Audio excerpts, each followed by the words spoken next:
What's going on, guys? This is your boy Nonax, so welcome to my channel. On today's video, ituturo ko po sa inyo guys kung paano ko sineset up yung aking live stream. And requested po ito ni King Julian, sa aking kaibigan.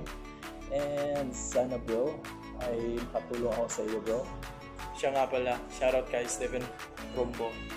And bro, thank you sa iyo. Maraming salamat sa pagtangkilik sa aking channel. Isa kang malakas na nilalang. So without further ado, let's get started. Hi guys, this is Boy Nonax. Welcome to my channel, and please don't forget to like, share, subscribe, and click the ring bell button for new video.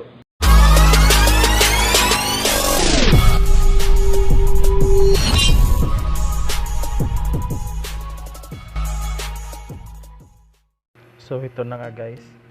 So ang una natin gagawin ay pumunta sa Play Store. Pagkatapos search natin yung Streamlabs. Yan, i-download natin yan. May update pala.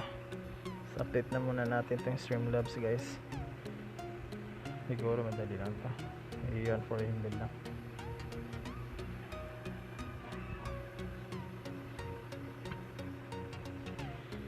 And yun nga guys, tapos na po nating ma-update ang ating Streamlabs. So punta muna tayo sa Google Chrome guys.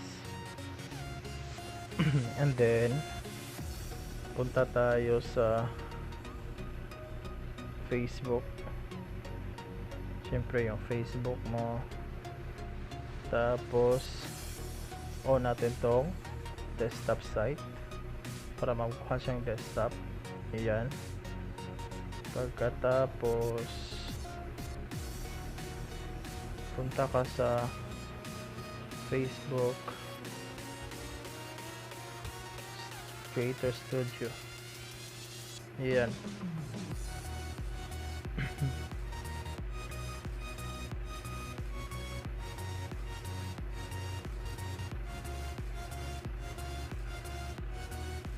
So click natin tong create new and then go live.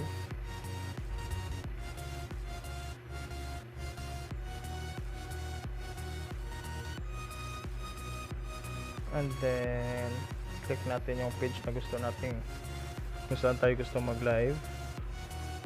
Pag ganito guys, isa lang ating gagawin yan. Merong pag ganito yung mangyari sa inyo guys, ganito lang gawin nyo guys. Ayan, punta ka sa search button and then Facebook / and then live. Ayan, tapos enter mo lang, pupunta na yan sa live dashboard mo. Ayun, so meron na tayo dyan na i-blurry ko yung aking URL guys kasi bawal yung makita nyo. And then ito bang server URL, and then ito stream key. So anong gagawin natin? Open natin yung Streamlabs. Yan, start now. Una natin gagawin guys, punta tayo sa account settings, then hanapin nyo yung custom RTMP and then click setup. So hanapin natin tong URL dito sa ating Facebook page, nandito yan sa baba. Yan, kita nyo sa live stream setup, and then server URL, copy natin yan, and then delete the old one, and then click paste.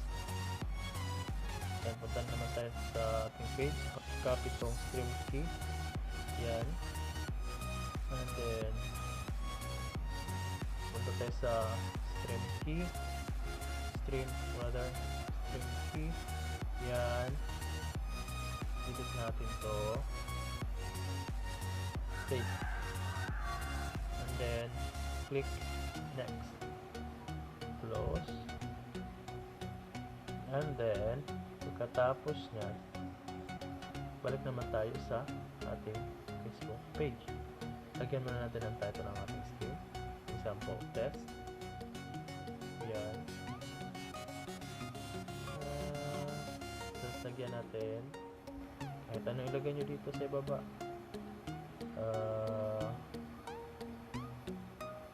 YouTube content. Yan.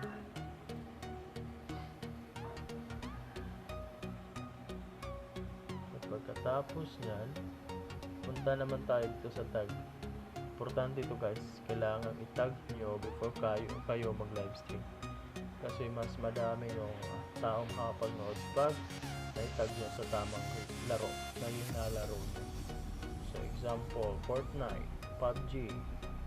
So ako linalaro ko ay ML. Type natin Mobile Legends. Yan.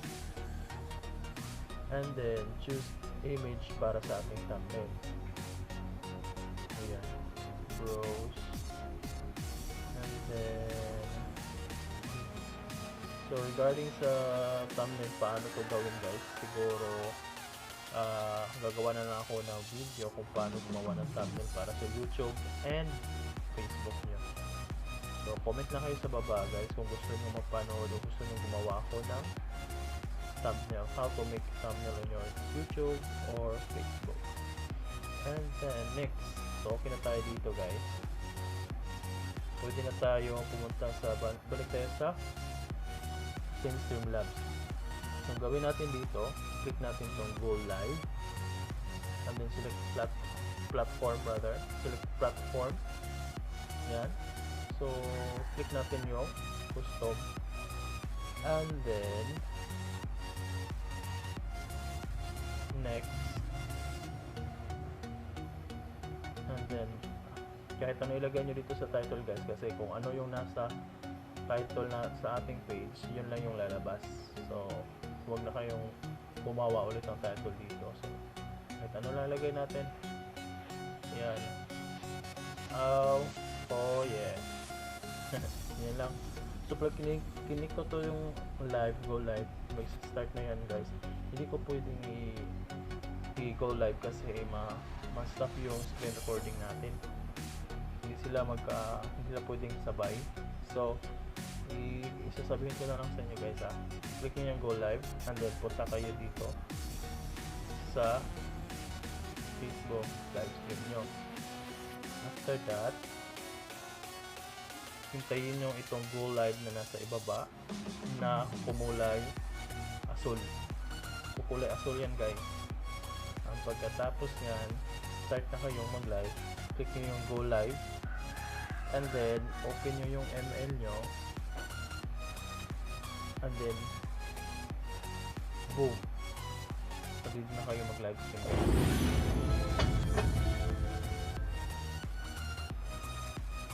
Pwede na kayo mag live stream guys. So kuha kayo ng isang cellphone para yung isang cellphone yun yung mag monitor sa mga comments, sa mga nagpa-shoutout, doon nyo babasahin habang naglalaro kayo sa ito yung phone. So yun lang guys, dito lang yata tayo. So sana naintindihan nyo ang aking maliit na tutorial at simple na tutorial guys. So kung meron kayong mga katanungan, comment na kayo sa baba guys. 100% po ako na sasagutin yung mga tanong nyo. I will do my best. So thank you guys for watching until here. This is your boy Nonax. If you like a video tutorial like this, just don't forget to subscribe to my channel. Thank you. Bye.